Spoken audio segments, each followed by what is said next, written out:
নমস্কার বন্ধুরা, মিনু ছোট রান্নাঘরে সকলকে জানাই স্বাগত। চলে এলাম আজ আবারও একটা নতুন রেসিপি নিয়ে। আজ এখানে ভাঙন মাছ নিয়েছি, আজকে ভাঙন মাছ রান্না করব। এখানে আলু আর পটল নিয়েছি, আলু পটল দিয়ে ভাঙন মাছটা রান্না করব। তার জন্য যা যা মশলা লাগবে নিয়েছি: একটা বড় সাইজের পেঁয়াজ, আদা রসুন পরিমাণ মতো, টমেটো নিয়েছি একটা বড় সাইজের। মশলাটা একসাথে করে নেব। আগে মাছের মধ্যে নুন আর হলুদ মিশিয়ে ভেজে নেব। দিয়ে দেব নুন, দিয়ে দেব হলুদ গুঁড়ো। খুব ভালো করে প্রত্যেকটা মাছের পিসে নুন আর হলুদটা মিশিয়ে নেব। মাছ ভাজার জন্য তেল ভালো করে গরম করে নিয়েছি, এক এক করে মাছগুলো দিয়ে দেব।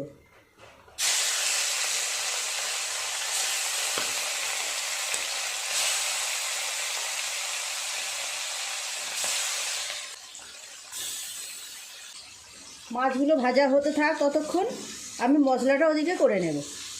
মাছগুলো একটু উল্টে দেব।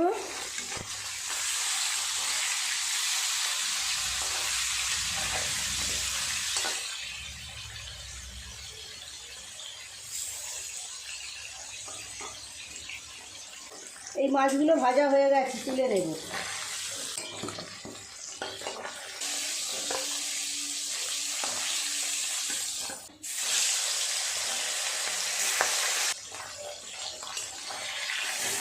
মাথা দুটো উল্টে ভালো করে ভেজে নেব, দুটো পাঁচ। একটু মাছের তেল আছে, তেলটাও ভেজে নেব। মাছের মাথাটাও ভালোভাবে ভাজা হয়ে গেছে, তেলটাও ভাজা হয়ে গেছে, তুলে নেব। এই তেলে পটলগুলো আগে ভালো করে ভেজে নেব।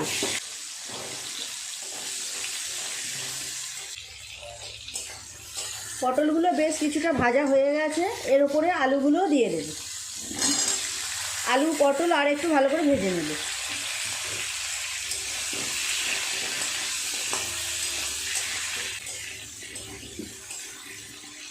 মাছটা থেকে বেশ একটু তেলও বেরিয়েছে, এই তেলেই আমার পুরো রান্নাটা হয়ে যাবে।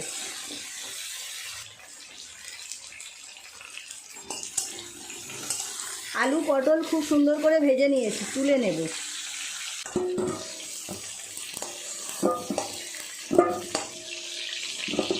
মাছ রান্না করার জন্য আলাদা করে আর তেল দিতে লাগবে না। মাছ ভাজার জন্য যে তেল দিয়েছিলাম সেই তেলে মাছ ভাজা হয়ে গেল, সবজিও ভাজা হয়ে গেছে, রান্নাটাও হয়ে যাবে। ফোড়নে দেব গোটা জিরে, শুকনো লঙ্কা, তেজপাতা। ফোড়নটা 2 সেকেন্ড নেড়ে চেড়ে নিয়েছি, দিয়ে দেব কেটে রাখা পেঁয়াজ।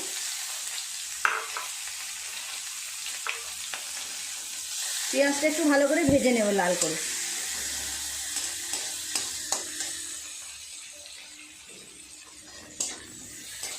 পেঁয়াজটা ভালো করে লাল করে ভেজে নিয়েছি, এক এক করে সমস্ত মশলা দিয়ে দেব। টমেটো পেস্ট, আদা রসুন বাটা, হলুদ গুঁড়ো দেবো 1 চামচ, লঙ্কা গুঁড়ো দেবো 1 চামচের একটু কম, জিরে আর ধনের গুঁড়ো দেবো 1 চামচের একটু কম, স্বাদ মতো নুন। অল্প একটু জল দিয়ে মশলাটা ভালো করে কষিয়ে নিতে হবে। কাশ্মীরি লঙ্কা গুঁড়ো অল্প একটু দিলাম, সুন্দর রং হলে তরকারিটা দেখতে ভালো লাগবে। মশলাটা একটু ভালো করে কষিয়ে নিতে হবে।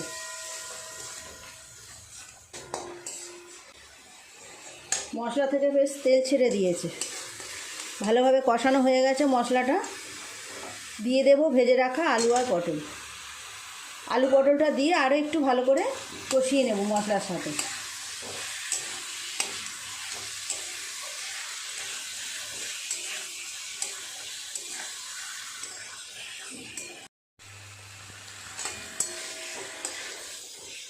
পটল আলু দিয়ে সবজির সাথে খুব ভালোভাবে কষিয়ে নিয়েছি।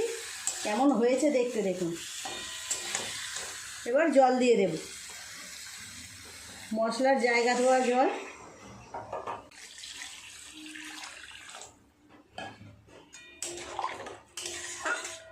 চাপা দিয়ে ভালো করে পটল আলু সিদ্ধ করে নেব।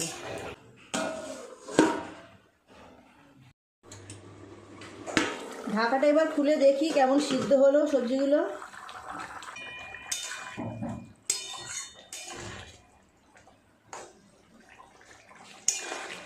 সবজি খুব ভালোভাবে সিদ্ধ হয়ে গেছে, ঝোলটাও অনেকটা কমে গেছে। ভেজে রাখা মাছগুলো দিয়ে দেব।